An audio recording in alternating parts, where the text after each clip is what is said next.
This is where we hold them. This is where we fight.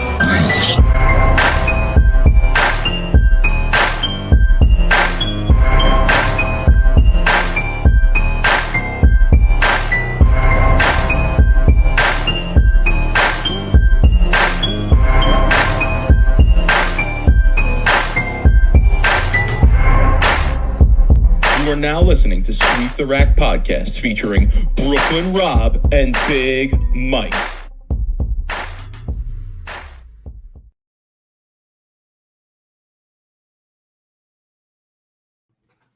Rob, what's good, homie? Mike, man, let's get right into it because I'm really proud of you because you stuck with it, man. Like, you were bowling really bad in league. You were getting a lot of shit. People were saying, like, oh, Mike can't break 500. No, I couldn't for a few there. I couldn't, honestly. And you come out on a tough shot, right? Like I did the previous weeks before. Not a tough shot, the tough shot. The Right. toughest of the tough shots. Right. Like the toughest shot. Like my tournament was the same exact thing. And you fucking, first off, you make the cut and you're like, I make the cut. I'm like, oh shit, he's making a run right now. Like old school JVT run for this thing. It was. And then, it was JVT format too. 5-game qualifying. I swear to God. Except for the step ladder. It was 5-game qualifying, 3-game match play, top 4 bracket final.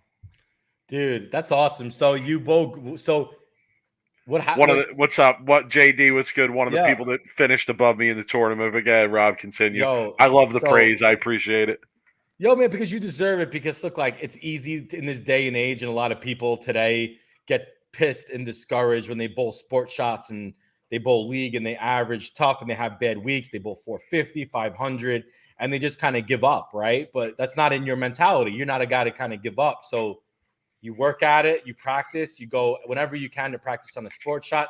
You're getting advice. You're calling me certain times, asking me what I should do. You're calling probably, talking to Bill. You're talking to whoever you can get. And then, it finally pays off, right? So, I mean, how do you feel? You got to feel really good, right? Like, yeah, you want to win, but it also feels nice to bowl good. And you lose to a guy Joe Navarro, who's an amazing bowler in his own right. You didn't lose to no house mouse, right? There were no house mouses. No house mouses were going to be in the finals of this 100%. Event. I can tell you that because they were just too tough. But yeah, listen, you're right. Everything you said is right. I agree with you 100%. I have been working on my game, so it is nice to bowl well. No, I don't get discouraged because I also know that, you bowl in the same place every week for league. And listen, some houses you're just not going to have that great of a look, or like you're not going to have much success no matter how good you throw it. And that happens from time to time. And you go other places and you bowl well. And, I'm comfortable at Carolier. I bowled there a ton of times. And, I bowled well, but can I just say, I let it get away from me, Rob. The people at Sweep the Rack are going to be upset with me when I tell them the full story. And let me be clear here. This is in no way, shape, or form a shot at Joe Navarro, who I was bowling. He bowled great, and he deserved to win the match. But, Rob, I had him. He started the game. Bad shot, leaves the rail plus the 8-pin. Okay, misses it. I mean, almost impossible to make that in any circumstance. Then the ball slips off his hand a bit. He throws it in the gutter on his second shot. Okay, leaves a 2-pin on the spare, so he goes open. And this was after I had a strike up in my first shot already. And yeah, I got up and threw 2 terrible shots in a row, and I let him right back into it. So that was kind of the crux of the match there. He got up later in the match and threw I'd say 5 out of 6 excellent shots to close me out. I probably should have moved out on the lane and tried to play straighter out rather than trying to loft the gutter with him or get in front of the ball return with him, because that didn't work very well for me. But listen, it was nice to bowl well. The money's kind of irrelevant. I don't really bowl for that aspect of it. But at the same time, always fun to make a run, always fun to bowl well, always fun to be in the running. I did bowl a lot of games. I was extremely sore Saturday night and Sunday morning.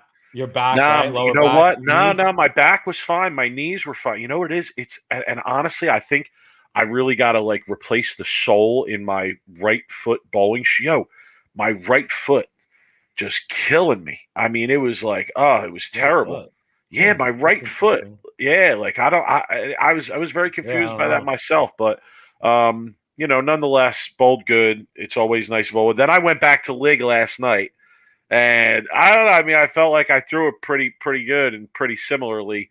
What I shoot 580, but 580 with like 220 something in the middle game. So it was really like 180, 228 or something, and then another 180. So yeah, it wasn't like the solidest. It wasn't the solidest 580. However, the team we were bowling against did not show up. And one of my teammates we knew was not showing up, and we didn't have a sub. So there were two of us. That was it. And my goal last night was to get out of there as fast as possible. Get out of there as fast as possible. It's like not even really a league at that point. It's another 3 games of practice. It's practice session. That's it. I think we had to shoot. The two of us had to shoot 158 apiece to guarantee a win.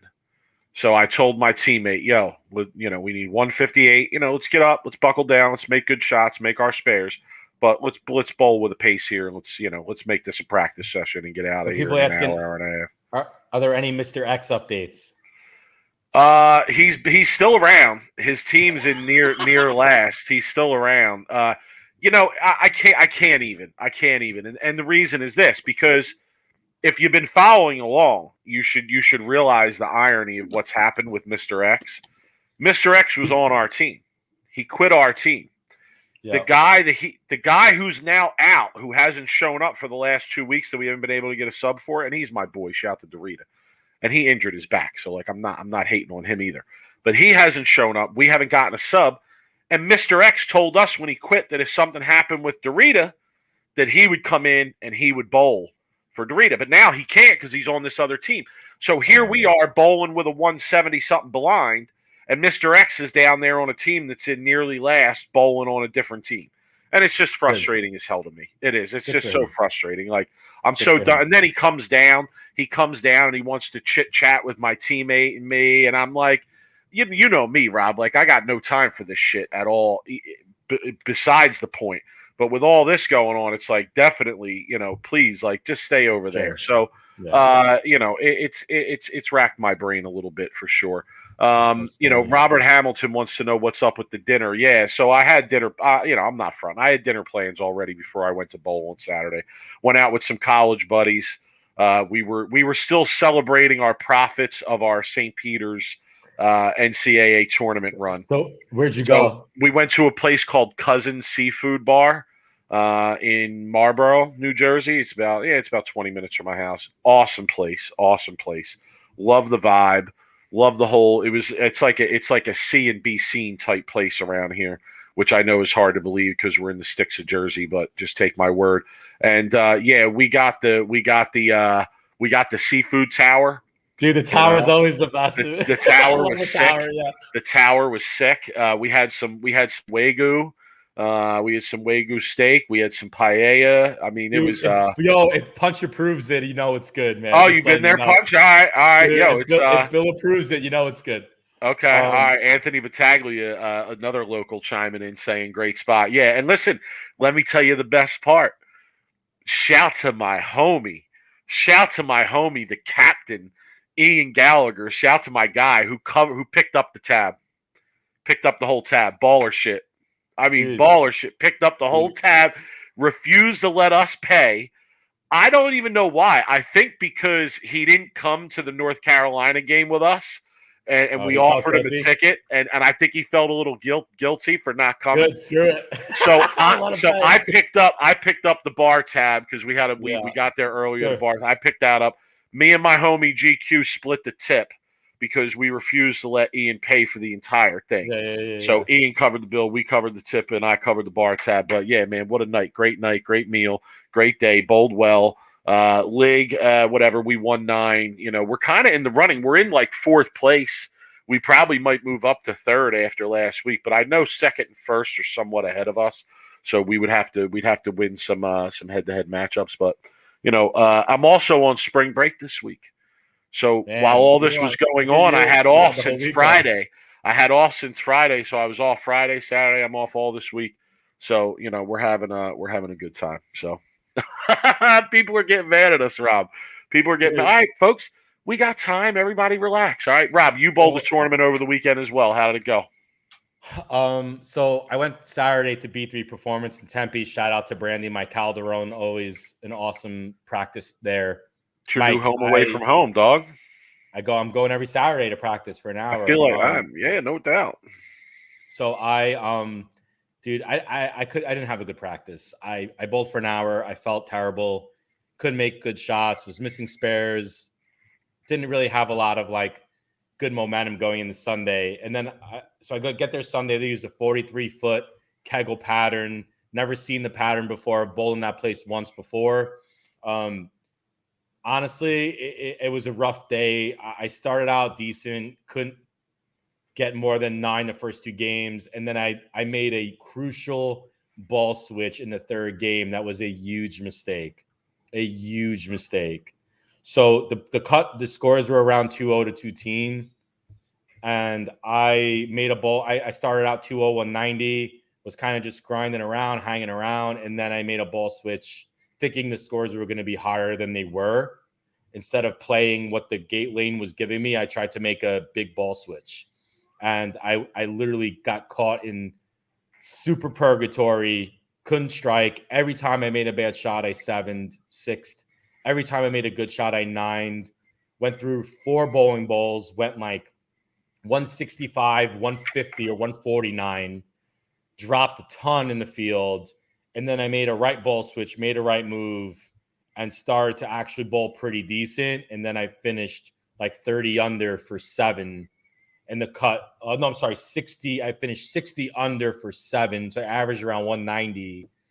To make the top 8 for match play was plus 30. And there was like 45 people. So it wasn't a good day. I felt like I didn't throw the ball that bad, but I also, dude, I made some really stupid ball switches and just kind of caught myself and that's all it takes, important. Man. It's important. You're so right. It's all it takes. Yeah. It's so important. And like you bowl one bad game, and that can be the difference. Yeah. So anyway, so that was it, man. Like my bowling was really like lousy. I'm going to practice again Saturday.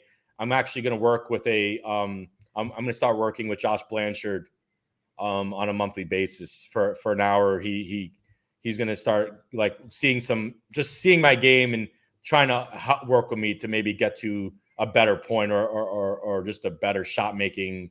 There's a lot of things I need to improve, and I know I do. So anyway, Mike, enough about our bowling. We had a big weekend of bowling, which is good. It's good to be, every weekend to try to bowl a little bit. But Mike, I know there's some bowling going on. PBA Playoff shows were on this past weekend. So there's a lot to talk about there. So, I mean, where do you want to start? You want to start with the Saturday shows?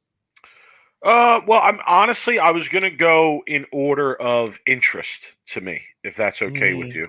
Yeah, go ahead. Like almost order of, Nico comment in the chat is Flo finished with the PBA. Obviously, we're going to get there. We're going to review the playoffs here first, and then, that's obvious. That's actually our next topic on our docket here. Nico is to talk about the Flo situation for sure. So stick with us. But the first match that I'll put out there, Rob, and I start with this match because I felt it was the least, the match that really had the least to talk about, and that was Johnson Buttriff from over the weekend. Johnson, very strong. AJ looking very strong. Yeah, looking very strong in this competition. Yeah, I felt like Buttriff came out super hot, right? Like you look like, oh great, he's gonna really run him over. Run this over. AJ hung around, right? And then AJ got really comfortable. Well, he shot 270 the first game. Yeah, right. So like that was And you're right. You're right about that opening match because Buttrick came out with the front 3 or 4, I believe. Okay. Yeah. And then AJ was like spare. But then AJ ended up taking it off the sheet, and Buttrick kind of slowed down throughout the rest of the game. Still shot almost 230, I think. Right. Still shot almost 230, but Johnson shoots 270. The second game, again, Johnson makes an early ball switch, if I remember correctly. Like went to the Venom Shock from whatever he was using before. Didn't look all that great. Went right back to the other ball. Smart move. Threw like 5. Yeah, threw like 5 in a row towards the end of the game. Figured them out. And again, shoots 245. So 270, 245. Buttrick goes like 230 or something close to that. I mean, 230. I know they're a little soft, and actually, that's what I wrote down after viewing the matches and reading the stuff this week was that AJ Johnson he didn't say this. This is not a quote, but he all right. Let me get closer to what he said. He said, when you're bowling on a pattern like this, you want to throw it as close to your A game as possible. What does that mean to you, Rob? How do you interpret that comment? I mean, you want to. What's he saying about the pattern? What's he saying about the pattern, though? If you want to be as close to your A game as possible, what's he saying about the pattern? He's saying that he's not really bowling. He's not playing the pattern. He's playing his comfort. He's playing where he's most comfortable. Well, to me, I think he's saying that the pattern's somewhat soft. Well, yeah, but he's not playing the pattern. He's not. And there's multiple ways to play the pattern. So right, you want to go with what you feel comfortable with, right? Yeah. And to me, again, I don't want to change what he's saying here, but in a way, it's almost as saying the pattern's somewhat soft. It's scoreable. You can do multiple things. You kind of play them however you want. I mean, we talked about that in a previous weekend of shows, how it was taking 250s and 260s to win the matches, right? So they're definitely softer, right? But here's my thing is this was the most comfortable I've seen AJ on TV in his career. Charles Reeves gets the show. Thank you, Charles. But to me, like he was the most comfortable he's ever been on TV, hands down. Like AJ, he looked relaxed.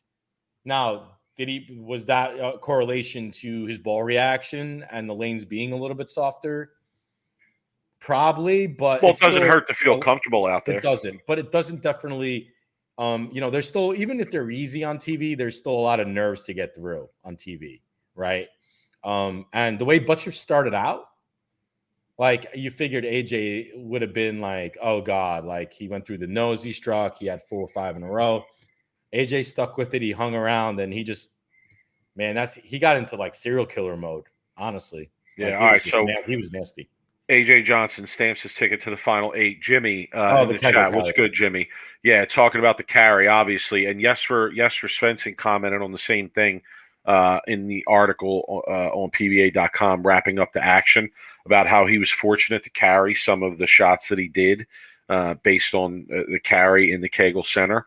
But it's always been like that there. But wouldn't you think that that's because it's true? Because it's It's like they have everything up to a standard that most places don't have. So you think that makes they were talking about the sideboards. Did you see that? Okay. So the sideboards can be definitely in play, but also carry is usually better when everything is a lot truer. The leveling of the ball center is on. Yeah, I'm just saying that I would expect that a place like Kegel has things as true and accurate and put together as you possibly can have. That's what I'm saying. I would think that, of course, but there's also other aspects too that make the carry good too, is when the shot's a little bit softer. The back ends are fresher, right? Which means the lane machines are doing what they're supposed to be doing. They're stripping all of the oil off the back end, right? It's making it a truer, cleaner, crisper reaction for the pros. Take into the sideboards consideration, the leveling of the lanes are correct. So yes, like all of that dictates to, I wouldn't surprise me to see a 300 sometime shot. Well, there was almost one this weekend. It was Maldonado. Maldonado had the front 9, so his back was all hurt, Mike, though. Yeah, well, back. I mean, It was. He talked a lot about it in the article, wrapping things up. All right. The next match that I wanted to talk about was Jones and Sherman because, really, the first game wasn't even close.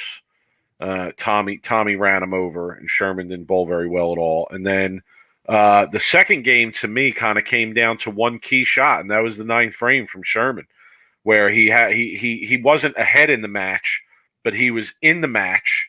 And he had a chance to take the lead in the match going into the 10th frame. And yeah, he threw a bad shot, flagged the head pin, 1-2-4, then misses the 1-2-4, and all the pressure was off Jones at that point. And that was the match right there to me. Yeah, dude, you can't make a mistake like that against a veteran like Tommy, who is going to be consistently putting up 230s on that pattern. Yeah, it was so late in the game too. It was so late in the game, right. And again, Sherman was already down. Okay, yeah. Again, it just took all of the air out of Sherman's opportunity to perhaps put some kind of pressure on Jones, and see what happens in the 10th. But that really did, there was so little pressure on Jones that you knew he was going to close it out. So, yeah, he's made his living up for closing it out, right? Yeah. Like that's why he is where he is. So who else? I'm trying to think because we didn't talk about the Svensson Tackett match, right? No, I'm going to do that one last. Maldonado Simon. I mean, listen, this to me is a bigger upset, way bigger upset. Than Bill beating Belmo. Oh my God! It's like it's in a completely different league of upset. Okay, especially with Belmo being eliminated, I kind of expected Simo to make a deep run in this tournament and make a run at it and really see if he could get this one and make a serious conversation for Player of the Year. So I wanted to pull this up because I was about to say this. Charles Reeves. You are completely spot on with this comment. I would have liked to see him throw something smoother and not so sharp. That was the complete difference in the match. Even Maldonado was hurt, which Randy Peterson and Dave Ryan mentioned 100 times during the match. I can't listen. I can't listen to Dave Ryan. I can't do it. I'm sorry. Well, I mean, I like him better than Rob Stone. I'll be honest with you. They mentioned he was hurt every shot. It was the big topic of conversation. He's hurt. And here he is throwing strikes like it's nothing. That was the big difference in the match is the fact that Maldonado was using a urethane ball and Simo's ball reaction was literally his ball was doing cartwheels off the spot. Mike, when his ball hit 40, 45 feet down the lane, his ball was going dead left.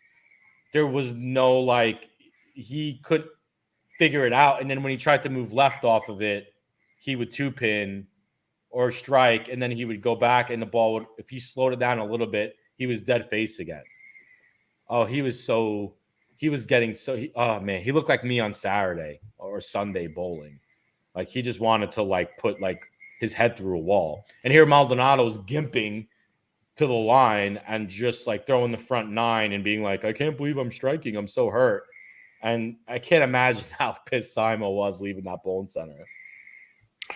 Yeah, definitely not what I would expect in that match. And I mean, and then after the first game, Maldonado comes out second game front nine, Simo, no chance. I mean, guy goes front nine, and I know that there were some errant shots early in that second game that again took the pressure off of Maldonado, but definely a shocking result there. So Rob, at that point, I would have loved to see real quick before I cut you off. I would have loved to seen Simo throw a pitch black or an IQ tour or even a UC3 on that pattern compared to what he was throwing, and I guarantee you the match would have been a lot closer. Just saying that. I think he used the wrong balls on that shot. Okay, fair enough. Last match. Well, that were not in the order that they aired, but in the order that we're talking about them. Svensson Tackett, best match of all these shows, right? Who called it in their predictions? Dude, Svensson being a number 15 seed or whatever he was is not where he is. Okay, especially on a shot that's a little softer. I was going to say, depending on what you're talking about, yeah. Depending on what you're talking about, like if you say he has to use urethane or has to use resin or urethane's not really going to be in play, then maybe not. But if you say that urethane's going to be in play and the carry's going to be unbelievable, then yeah, you got good odds on him. He's my favorite to win the tournament. I think he's my favorite to win the tournament, man. Because when he can carry and he can use that urethane, he's like almost to a point where I feel like he's a little bit unbeatable on that left side.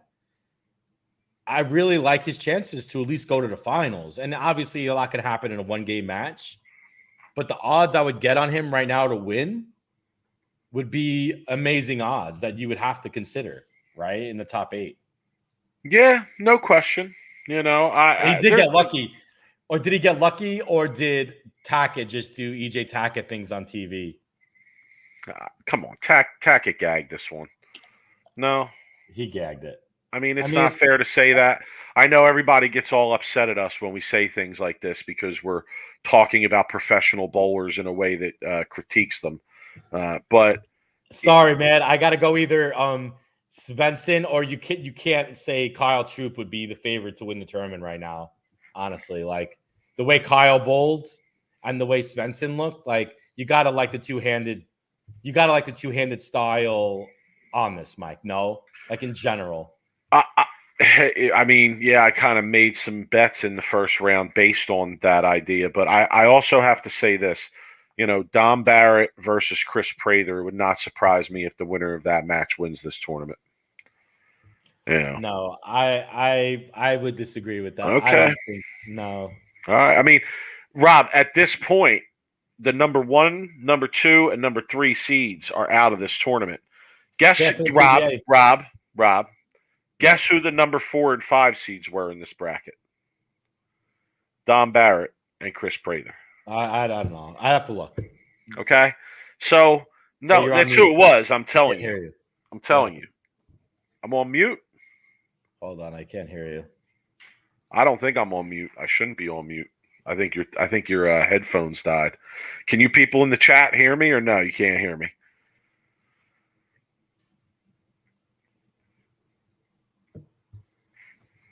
Hold on. But yeah, I it wouldn't surprise me at all if Dom Barrett, the winner of that Dom Barrett Chris Prather match, goes on to win this event.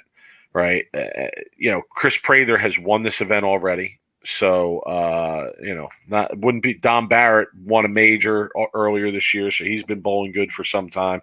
So yeah, I got it. I don't know, my headset's dropped, so and you know what? That's a fair point, Jimmy. Right now, Prather might be the best one-handed bowler on the planet, and Dom Barrett might be right behind him. So. It'll be interesting to see how this develops from this point forward. Obviously, there's going to be more shows here. But back to that Tackett-Svensson match. Let's be clear. Tackett had him. He had him in the roll-off. All he had to do was get up and make good shots, fill the frame, and that's it. Match is over. He's moving on. Hard. Yeah, so I mean, to throw a split in that situation is definitely not something I would expect from any of these guys, especially not the number 3 seed in this tournament. Well, let me ask you, Mike, and this might be a little bit hard on EJ, but do you feel like he'll ever really exercise the TV demons? Or is he just, I mean, eventually, yeah. I mean, history tells us that the answer to that is yes. Because he's far from the first bowler to have these types of struggles and issues on TV for a period of time. And if the history of the game tells us anything, it tells us that a great player like him will overcome those struggles eventually. He's going to figure it out. He's going to figure it out eventually. Rob, what he did this season, I talked to my league teammate Mike. Shout to Mike D about this all the time because he's a huge EJ Tackett fan, right? And to me, it's hard to be a fan of him because he fails to reach that top level even when he bowls great. But Rob, what he did this season in terms of like qualifying was unbelievable. It was unbelievable. I mean, he bowled better than Belmo this year in qualifying. But it's not how you start the finish, Mike. I know.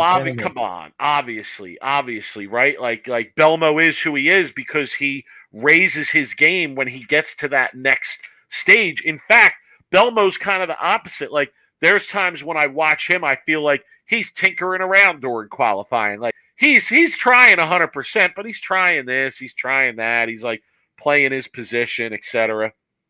You know, EJ. And then when the cut comes and it's time to bowl and it's moving day, Belmo has his shit packed and he's ready to move and it's moving time. EJ to me is kind of the opposite. He just goes all gas, no brakes right from the jump. And then by the time the tournament gets over, he's out of gas and his tires are bald and he's limping to the finish line. You know, so you gotta save some gas in the tank, dog. You know, he's got to figure it out. Here's the thing that works against EJ is the fact that he is bowling in a two-handed dominant tour. In a fact, right, where you're bowling against guys like Simonson, Kyle Troop, and Belmonte, right? So when EJ's shot is good for him, usually the top players in the world like Belmonte and Simonson also have just as good of looks as EJ does. And I feel like that works against EJ. I feel like if EJ maybe was the way his style, the way he throws it, if he was bowling back in like, could you imagine if he was bowling back in like the like urethane days with like Mark Roth and Marshall Holman? That's just silly. That's silly. That comment belongs in the conversation with Brian Voss. Okay, I'll say that. All right, and to me, it's somewhat silly to have that conversation. It is, but all I'm saying is that EJ, his style and the way his rev rate. I mean, this kid gets 500 plus rev rate one-handed, which is incredible. It's an amazing amount of rotations. For him to be able to control it the way he does makes him so good.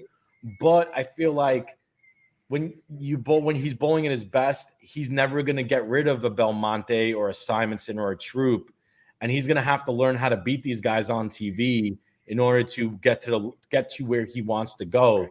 And I feel like that's why. To me, it's just mental. To me, it's just mental. I think you can see it in his expression. I think you could see it in his frustration. You know, the three guys you just mentioned, and there's others that we could mention, Tommy Jones and Bill and some of the other greats that are still out there, you know, Hall of Fame level performers, Wes Malott, et cetera. These are guys, Rob, that raise their game mentally when they get on TV. Okay, they go into that zone, right? And I don't feel like EJ really does that. Okay, first off, I think he needs to figure that out. But I want to highlight this comment. Leon Platt saying, imagine if we had these podcasts when Barnes was making all the shows and losing, we'd be saying the same thing. He just needs it to click. Two things. Number one, if this podcast was around when Chris Barnes was bowling and making a lot of shows on TV, Chris Barnes would have hunted me down and fought me. Okay, that's what would have happened because it would have been that kind of bloodbath. All right, that's number one. Number two, that's an apt comparison, and I saw a couple other people mention that in the chat. EJ Tackett is reaching, if he's not already there, you know, Chris Barnes levels of mental struggles in the big spots on TV. You know, he is becoming another Chris Barnes in the sense that he's clearly one of the best players out there. He's the guy that a lot of other guys out there will say, oh yeah, he's one of the best guys we got out here. But then when he gets on TV, he doesn't show it. So Brian Rucker comment, would EJ benefit from a bowl company change? The answer is yes. And you want to know the reason why the answer is yes? And it's not a put down against Motive, because Motive does make some okay stuff. It's the fact that Motive still does not have a really good urethane ball. Okay. And here's my point is when you have a rev rate as high as EJ Tackett does, and you can't throw a purple hammer, or you can't throw a pitch black, or you can't throw a UC3. I feel like it's a disadvantage for EJ with that high of a rev rate not being able to throw one of those urethane balls that his competitors are throwing. I think this is an amazing comment. Kind of read my mind here. CLT says feels like EJ can figure them out super well during a tournament with enough games, but when they go onto the unused pairs, he can't figure it out for the TV pairs. Well, we've talked a lot about how the TV show tends to be like a tournament in and of itself, right? Where you have now 5 players or 4 players on the same pair lanes, all bowling practice session, then guys go and bowl, and guys are bowling in between, and this, right? So it's almost like a tournament in and of itself. But here would be my response to that, CLT. I agree with you, right? It does clearly seem like he struggles to figure them out in that TV environment and have a really confident look where he can go out and just worry about executing. But here would be my response to that. Here's my counter to that. How is he one of the only great bowlers that can't figure them out? Like everybody else figures them out. And I know it's the ball reps. I'm not playing naive here. I understand that the ball reps have something to do with helping these guys figure them out. But that's part of my point is like why does the best bowler from Motive a lot of times not seem to have them figured out? But the best bowlers from Storm often seem to have them figured out. And the best bowlers from Brunswick who are on the show often seem to have them figured out. So yeah. Robert, let me answer this question here. Robert Hamilton, but he has the Tank series of urethane balls for Motive. When in the last year has a Tank been ever compared to a Purple Hammer or a UC3 or a Pitch Black? Like the Tank series for Motive isn't even on the same conversation as the Purple Hammer or the Pitch Black. They're not even on the same planet as as bowling balls. And the Tank series, essentially, those aren't even straight urethane. Those are some kind of like mixed polymer type covers that aren't strictly urethane. So I don't know if EJ Tackett would benefit so much from a change of ball company as he would different opinions on what to do in terms of his equipment and layouts and how to play the lanes. No, I disagree with that. I feel like a ball switch company would. I agree with you to put him with guys like Sean Ryan, Tim Mack, or even Tom Doherty for a lot of the EBI has different reps too between all their brands and stuff. Yes, that would also help them, but I feel like just having some of those some of the equipment that guys like Belmore are able to use in Storm and EBI would definitely help him. Okay, fair enough. All right, Rob, I have a point of conversation that I would like to make here. I want to hear what you have to say about this. Okay. This idea that I had while watching the PBA playoffs over the last couple weeks. You're not going to like my opinion, but go ahead. Okay, that's fine. It's unsurprising. So the PBA playoffs are the top 16 this year, okay, right? And now, like, you've bowled the whole season, and there's a point system of how we've gotten to this place. And now you have the top 16, and it's focused on the top 16. And they have expanded the format a little bit this year to where now instead of just 1-1 and then a one ball roll off, there's a 9th and 10th roll off. So they're putting a little bit more time into these shows. They're actually, even though it means that there's going to be a month break in different bowling centers between the first 2 rounds and the last 2 rounds of this tournament, it seems to me like the PBA is trying to build this event a little bit, right? Like you see them building it up somewhat. And I have to be honest, okay, I have really grown to love this event. All right. The reason that I love it is because you get the best of the best. All right. You know who you're getting going in. You have time to feature the matchups, right? Like this week, you and I, before this show is over, will go over who the next matches are, right? And there's a whole week between when these matches take place and now the next round of matches, all right? I love that about this. I love the player intros. I love the format. I think it creates a lot of excitement. There's not a lot of dull shots in these shows, okay? Because even if a game is out, it's out by the 6th or 7th frame. So you got 3 frames before the next game starts and the shots become significant again, right? I like that. If it goes 1-1, the 9th and 10th frame shots are all significant. I like that.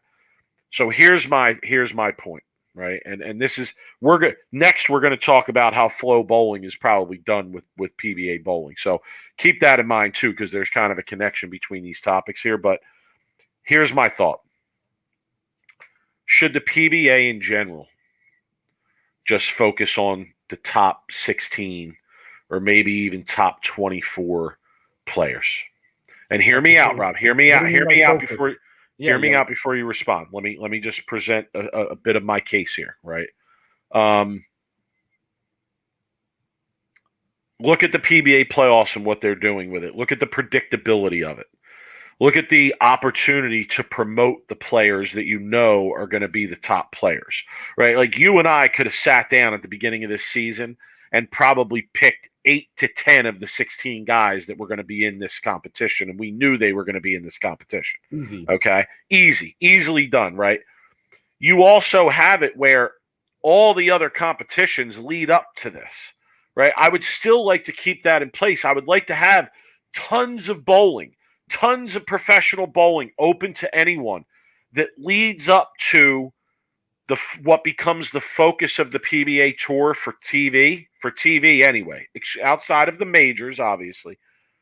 But to me, I wouldn't mind seeing the PBA move to an idea where the only shows you have on live TV are the majors and these playoff shows. And that's it. And everything else is done in the new home for bowling, hopefully, which is going to be BowlTV.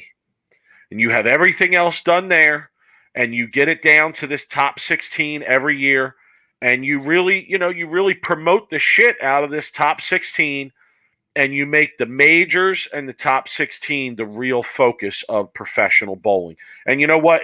And Jimmy in the chat is already saying, are you saying exempt tour again? Jimmy, if you want to call it that, you can. I think that's very different from what I'm talking about here. What I'm talking about is an open tour, not behind the scenes, unfeatured on TV. But then the focus of the PBA of professional bowling being just the majors again and the PBA playoffs with the top 16.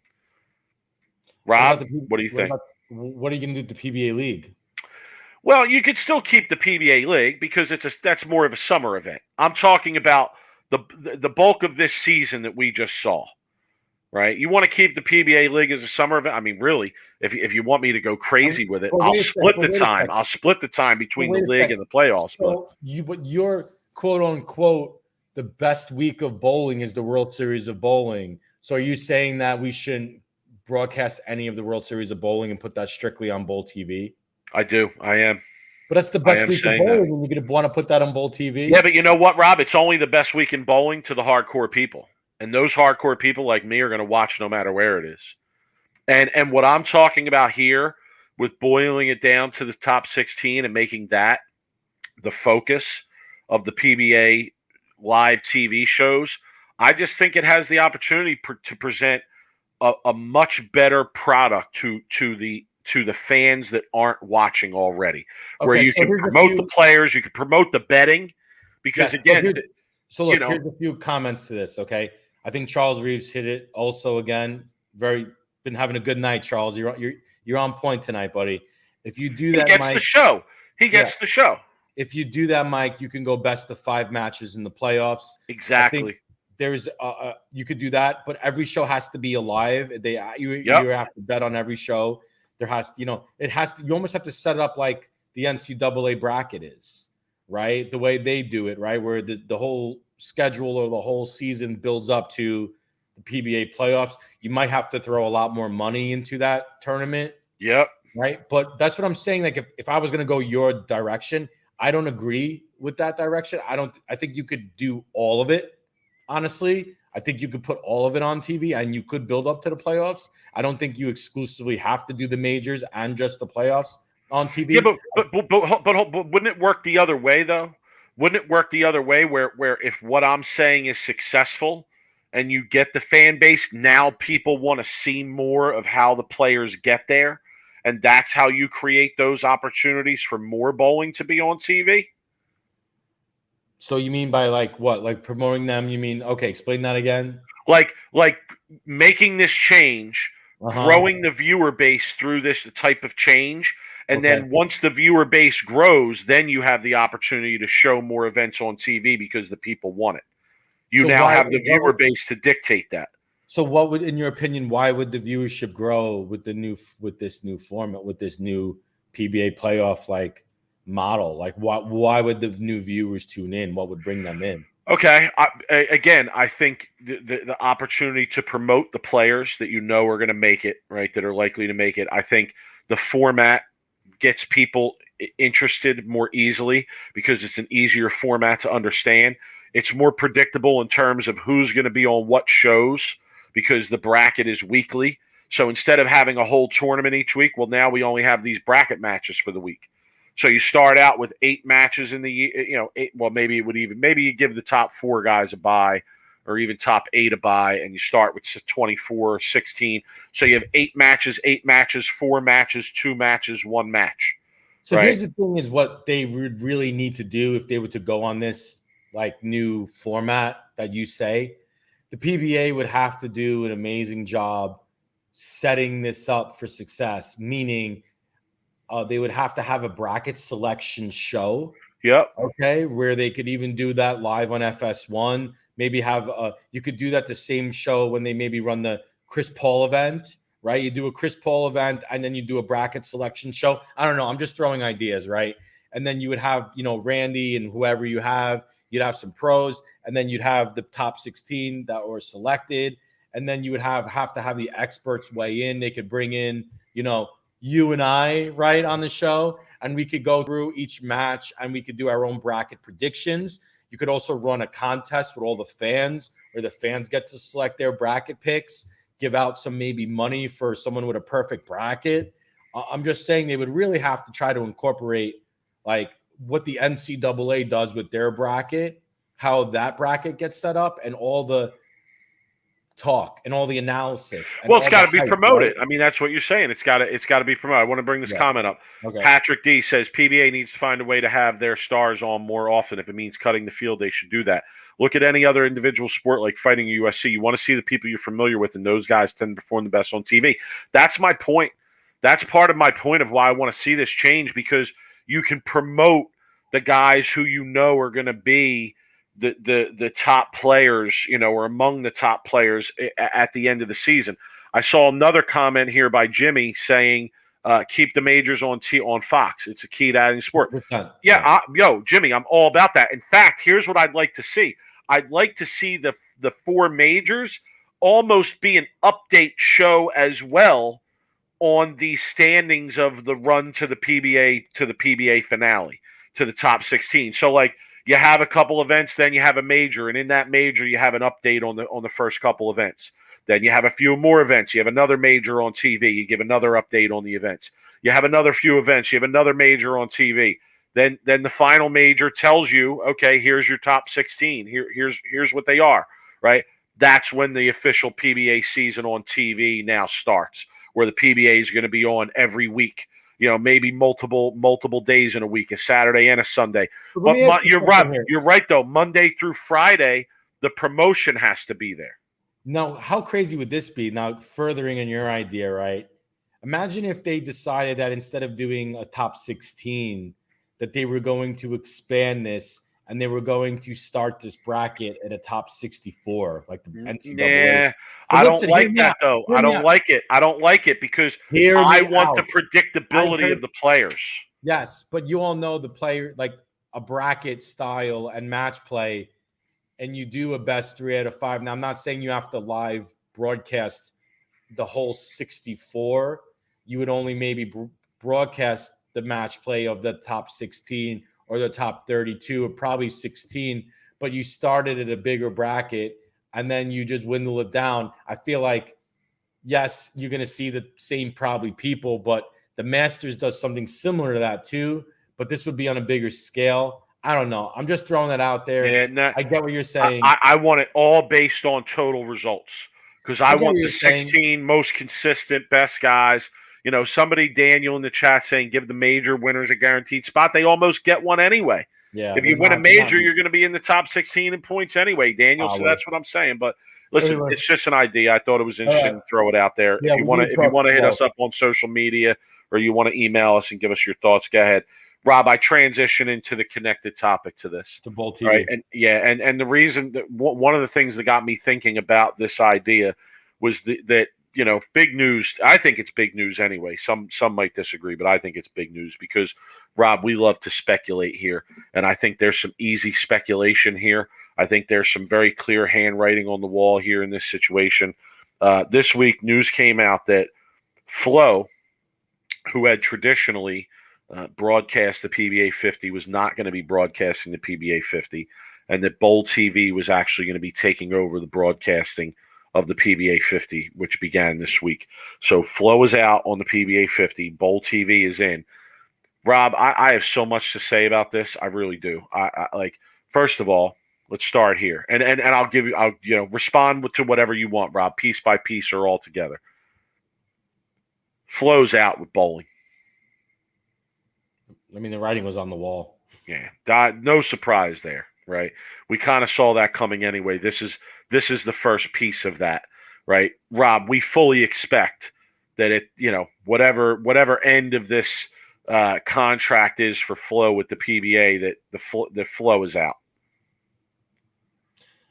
I mean, look, like there is a reason why I never renewed my Flo subscription. Honestly, I kind of thought this was going to happen, and I didn't want to pay for a subscription in January or February when I knew that the tour was going to be kind of off on April. And then I didn't feel like that there was going to be enough product for me on TV to want to renew and pay $160 for the year. Okay. So now we hear that the PBA 50 is going over to BowlTV, and Rob, and I'm not about BowlTV. Yeah, I'm not here to like toot our own horn, but I have to say it's getting a little old that we come on this show and we say things, and those things are it just happens to be how things unfold. We're not just speculating. Like, we're educated enough in the bowling world and have enough people that we've talked to who are in the bowling industry that we're able to give some speculation that isn't just completely out of left field. Now, don't get me wrong, there's sometimes that we speculate shit completely out of left field, but in reality, right, like, dude, there's the Flo product in general has been slowly, if not quickly, diminishing. And you kind of knew that they weren't exactly throwing resources into the product anymore. We didn't see any documentaries come out in a while. You didn't see any news stories. You didn't see really a whole lot of like value in the product. You saw them really just fulfilling a contract to fulfill it, right? And that's what it felt like. They were there. They were doing what they were supposed to be doing so that they wouldn't essentially get sued, right? That's how I look at it. But the product wasn't a value. It just didn't seem like it was they were like trending in the right direction. Not at all. And Robert Hamilton saying maybe Tom Clark and Chad Murphy discussed this during Masters Week. Maybe. They probably did, Robert. They probably sat down and said, you know what? Tom said, you know what, Chad? The guys that sweep the rack are right. We need to work closer together. The first thing we should be working on is getting a home for bowling on the internet and building that home. And BowlTV is where it should be. Okay, that's probably exactly what they said. Because, Rob, we have said this. This is something that we have talked about for some time on here, right? And really, it's not like an earth-shattering idea either. To me, it's something that's very logical. I don't understand why it didn't go in this direction earlier, but I want to talk a little bit about this situation. So first, I'd like to talk about the mistakes that Flo made, right? Where did it go wrong with Flo bowling? Okay, and to me, it went wrong in two places. Number one, it went wrong because I don't think that Flo ever got the subscription base that they thought they were going to get from the bowling community. I maybe I'm wrong here. People might disagree with me. I'm going to say it anyway. I don't think the bowling community does a good job of supporting things within the bowling community, especially when it comes to taking money out of their pocket to do so. Okay, so something that's a subscription base to me is going to be a tough sell in the bowling community, almost regardless of what it is. Okay, so I think that was a mistake by Flow. The second mistake I think Flow made was I don't think that they understood how much it was going to cost them to do what they had to do to run these events properly. Rob, I went to some events that Flow was running, and I can tell you that they were paying, and I've said this on the show before, they were paying people $15 an hour to sit there and just put scores in behind pairs. Okay? So, like, if you're paying that kind of money to people to be in the building just to put scores in a computer, you got to be killing it on the subscription base, right? And I really don't think they ever got that support from the bowling community that they thought they were going to get in terms of the subscription base. Now, the other thing I'll say here is that there was sort of a war going on to me. I mean, this is sort of behind the scenes news, but there was a somewhat of a war going on between Flow and BowlTV. If you're not familiar, okay, the guys that work for BowlTV, you were the guys who created Extra Frame for the PBA. Okay. The USBC then came in and took those guys from the PBA. And I'm talking about Jason Thomas mainly. Okay. They took him from the PBA. He went to go work for BowlTV or the USBC to develop BowlTV. At the time, Lucas Wiseman was working for the USBC, and he was doing what Jason Thomas was being brought in to do, or perhaps they were bringing in Jason Thomas above him or whatever it may have been to work with him. I don't know the details to that extent. But this is all accurate to my knowledge, what I'm saying about the various people and the places and the moves here. Lucas then moves to go to Flow, who takes over for the PBA, right? And at the same time, you have BowlTV developing, and they're doing various aspects of bowling. And, you know, I have to be honest, like, clearly BowlTV has won out here, right? BowlTV has won out here, right? And that's the end result. So it looks like Flow Bowling is going to be no more. And it looks like BowlTV is now going to work with the PBA. But, Rob, I'm about it. Like, let's get a home for bowling on the internet. Now, I'm going to tell them to take the next step. Tom, Chad, here's the next thing you should do. Okay? Take this idea from us. Make the shit free. Make the shit free, at least for a little while. At least for a season. Make it free. Let people see the product. Let people see, you know, BowlTV does a great job. They run raffles and stuff and give out prizes while they're on the air. Let people see this. Let people get a taste of it. And then if you want to charge them a little something for it, charge them a little something for it. I'd rather see them raise USBC dues and give it away for free than I would for them to charge, you know, for this product at this point. You know, we have to get this out there. Bowling needs a home on the internet. Okay? Bowling needs a home on the internet, and it should be BowlTV. BowlTV should have everything. Professional, amateur, collegiate, whatever it is. Youth, BowlTV is where it should be, right? And all of bowling should be working to improve that product. Thoughts, Rob? Yeah, thoughts are, one, I'm curious to see if the speculation is going to be correct when it comes to the regular PBA tour. I think we all know it's coming, but I'd be curious to see when that announcement gets made. And yeah, I agree with BowlTV needs to be the home of bowling, all high level, because that would be an awesome product. Not only are you getting the PWBA, you're getting the PBA, you're getting college bowling, you're getting USBC championships, right? You know, that's going to be a lot for BowlTV too, because if you have the PBA 50 running while the USBC championships are running, you're going to need a lot more resources. I'm all about, you know, yeah, the free trial. I think a month free trial is more than enough, especially during a high volume month of bowling, meaning when maybe the PBA tour is in play or when the PWBA and the PBA, which I know is starting soon, the PBA 50 just started, run a month there, let people see the product.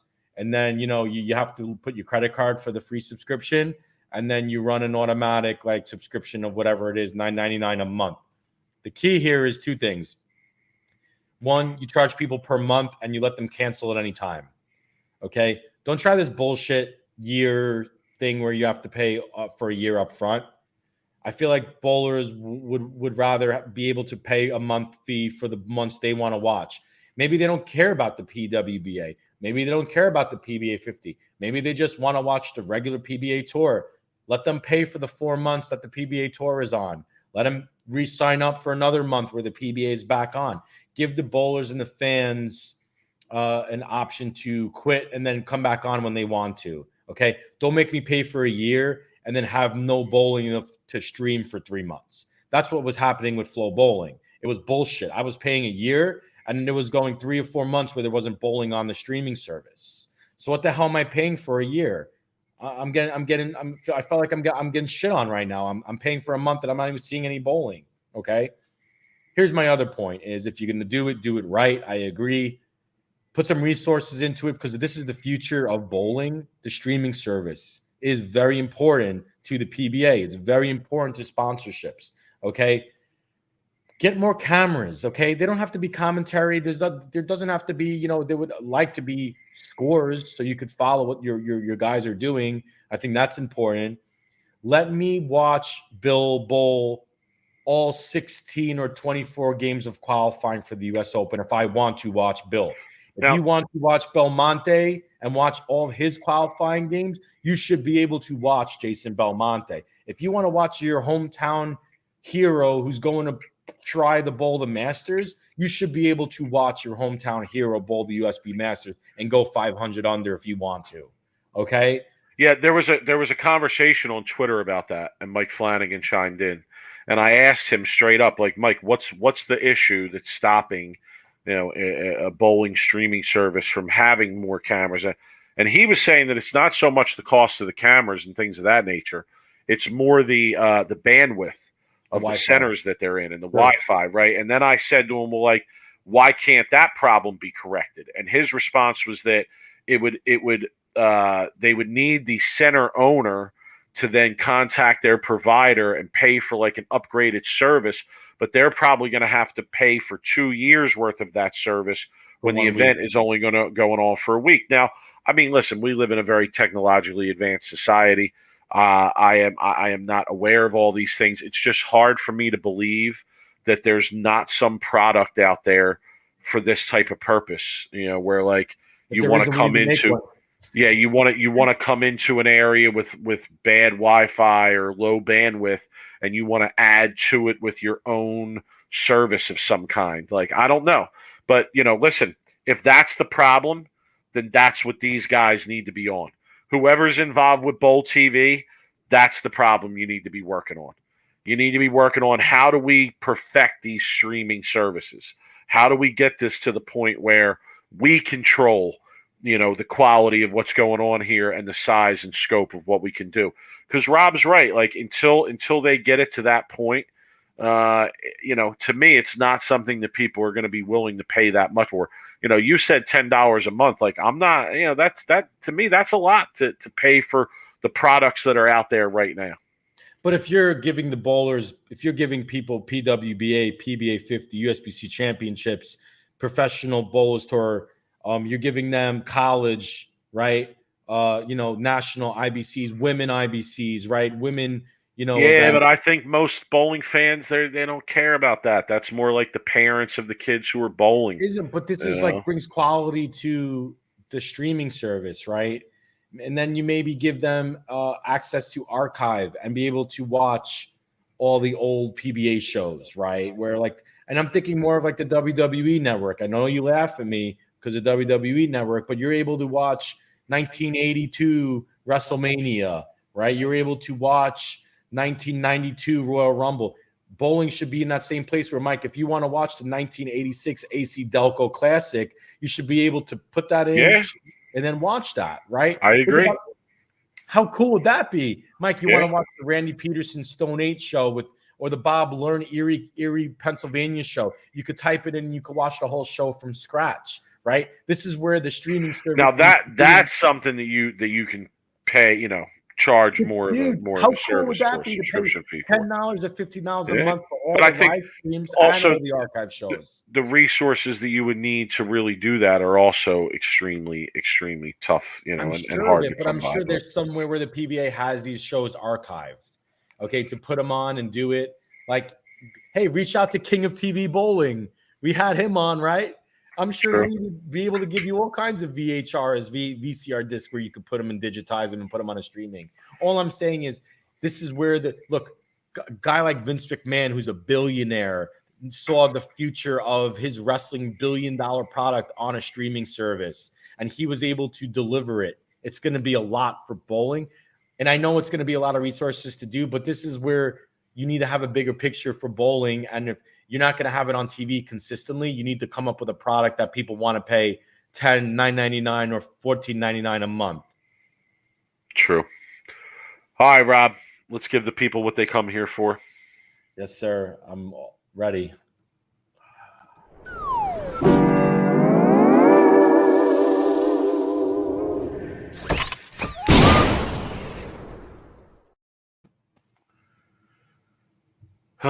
You want to go first, or you want me to go first? Yeah, so I'm going to give a worst of the week, but this is actually probably the first time I'm doing this. It's actually kind of the best of the week because I saw a post that was pretty interesting, which you don't ever see anymore on the internet. And I thought this was an interesting post that I knew Mike was going to love, and I haven't read this from Mike. He doesn't know the post. This was posted about 12 hours ago, and his name's Kevin Fadley. And he wrote, I bowled my first ever sport league. Wow, was it humbling. I have a 190 average in leagues, but now see my weaknesses and what I need to work on. Was not aware of the difference in house shot versus sport. Can't miss on the first ball, and spare shooting is a must. He bowled 160, 121, and 154. Okay? I love this post because there was a bunch of people commenting going, yeah, like, I've never bowled a sports shot. I think I want to do it. And it just shows you, if you read the comments to this post, that a lot of people are like, want to do it, but they're like kind of scared to do it. There's a lot of hesitation to jump into a sport league and just, have that humbling fact where you're not really a 190 average. You're maybe realistically a 145 average. And then someone wrote on one of the comments was like, yeah, you really should never even think about becoming professional until you average over 215 or 215 or above in a sport league. And I feel like that might be a little bit extreme because I feel like 210, maybe you could even probably get a pro card, whatever. But, obviously there's a lot more to become a successful touring pro than just a sport league. But I was going to say, do you want to be a touring pro with a job or a touring pro? Right. Well, that's the thing. If you want to be a touring pro, you better be averaging a lot higher than 215 on your local sports shot. But if you want to be a touring pro with a regular job, then 210's good.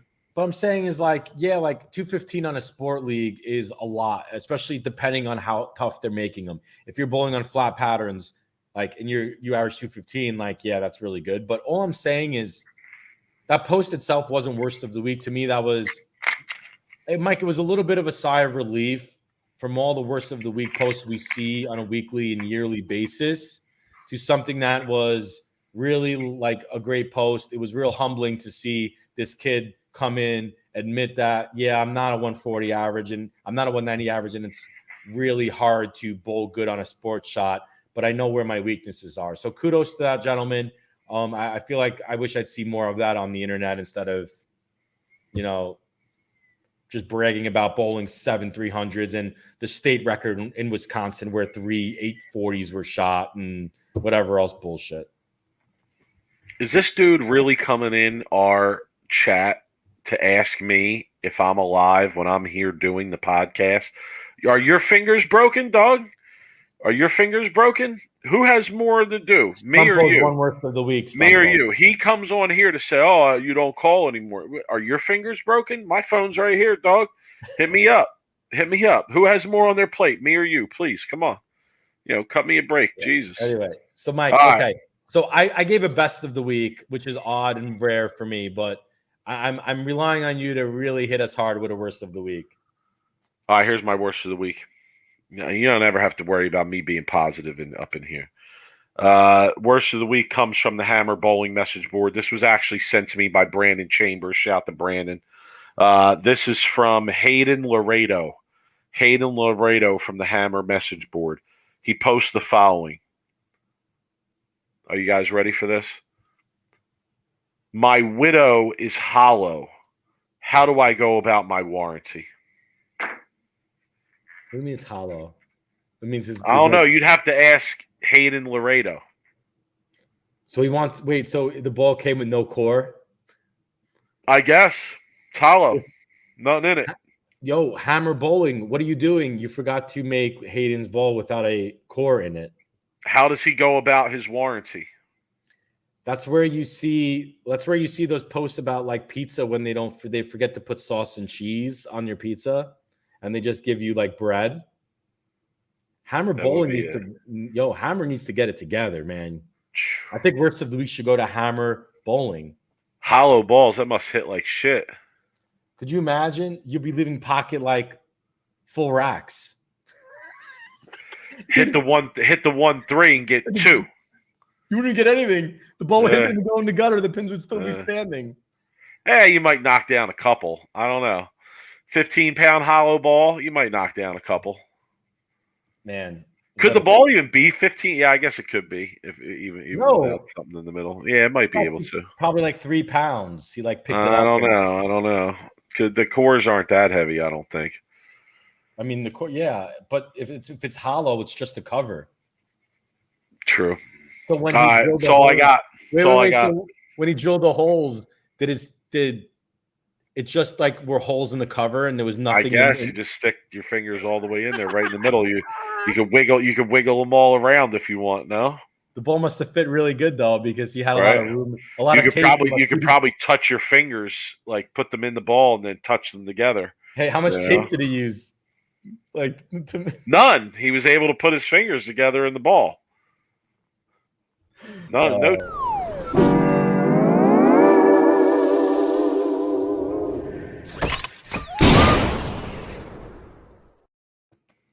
Think about it. If the ball's hollow, I know worst of the week is over. But if the ball's hollow, there's nothing to put the tape on. It's true. I mean, right? Because when you drill the hole, it would just be the top, and then it's hollow, so it would just be all the way in. You could also need tape because you could just put them in and then just grab. And think about it. You could also use it as like a blowhorn. You could like blow in it, and it'll make like a sea noise.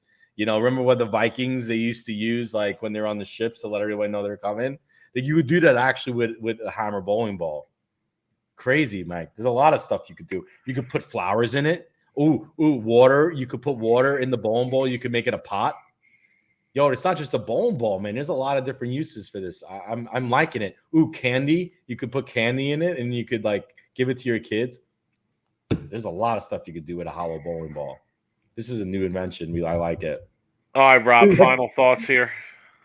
I want to read this comment. Is Jimmy Rowe like his ex-wife?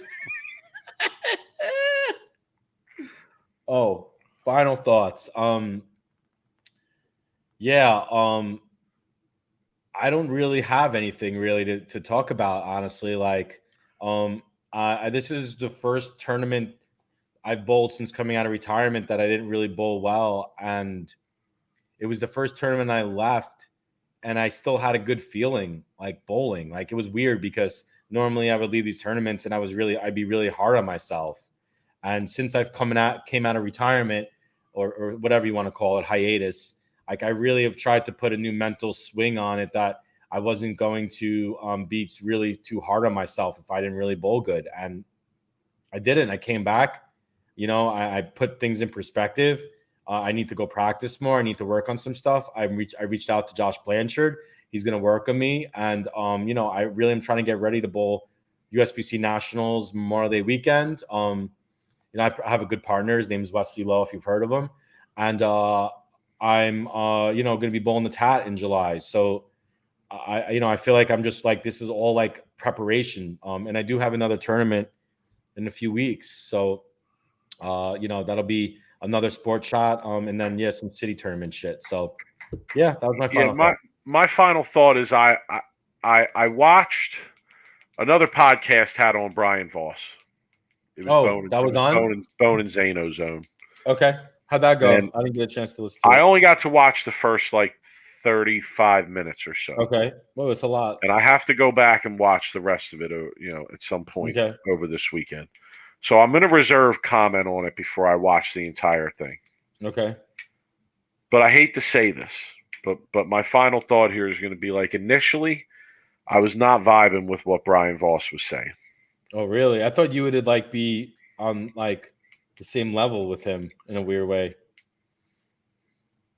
Nah, because like if I was hearing him right, and this is again why I have to go back and rewatch it. If I was hearing him right, like his beef is more with the equipment than it is with anything else. I think. I don't know. I got to listen to it again. But like for the first 35 minutes, the bulk of the conversation was definitely focused on equipment. And like, Rob, I got to be on. I don't want to comment too much on this until next week when I watch the whole thing. And Rob, we want everybody to know we invited Brian Voss on numerous times to come and have this conversation with us too. So we didn't get him, but to me, if you want to come somewhere and have a conversation with some real back and forth, this is the place you want to do it. If I heard him correctly, his main beef was with the equipment, but he wasn't blaming the manufacturers for the advances in equipment. He was blaming the governing body and their lack of oversight of the manufacturers. Oh, so he's blaming the USBC for not curbing the strength of the bowling balls. Yes. So but his point of view was the USBC should have came in and said no to this higher advanced performance equipment and should have kept the technology at a lower. I think that's what he was saying. I don't know 100%. Okay. I got to rewatch the whole thing, but I think that was a big piece of the first. He's against He's against two-handed bowling too, right? I believe he is. I didn't hear much about that in the first 30 minutes. I want to go watch the entire thing. I'll try to check it out. You should check out. You should catch up on that because I'd like to discuss it next week. But here, can I ask a question just in relation to that one point? Who has more to gain from the advent of new bowling ball technology in bowling? The ball companies, of course, or the governing body? The bowling ball companies, because they want the next best, biggest technology. Well, it's all about sales, Mike. It's all about selling bowling balls. So what is the USBC? I'm not wrong on that, right? Who else would have to gain than the manufacturers that are selling the bowling balls? Yeah, I don't know. So then we're to believe that the manufacturers have no blame in the advent of new bowling technology, even though they were the sole party who benefited from that change. You know what? It's funny. Like we don't think that behind the scenes they were pushing for that. Because they knew that it would create a situation where there'd be more opportunities for varied bowling ball sales. Like, let's talk next week, because you know who my blame would be on? My blame is on the bowling proprietors in a weird way, right? Because they're the ones that are making the lanes really easy. And then, it was a mix of a lot of different organizations. It was Bone and Zano. You look it up on YouTube. There's a lot of people who need to be blamed and thrown under the bus for the state of the bowling scores and how easy bowling the lanes are in the technology. And I'd like to get into this more next week. Definitely. Give it a watch. I suggest everybody else give it a watch. We'll you guys have some homework next week. Listen, check us out on social media. He's at Brooklyn Rob 11. I'm at the 215th.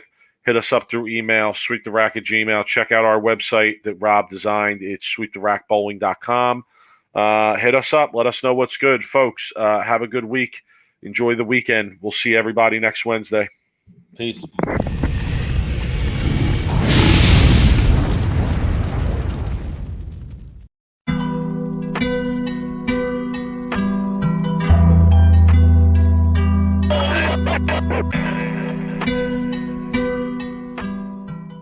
You are now listening to Sweep the Rack podcast featuring Brooklyn Rob and Big Mike.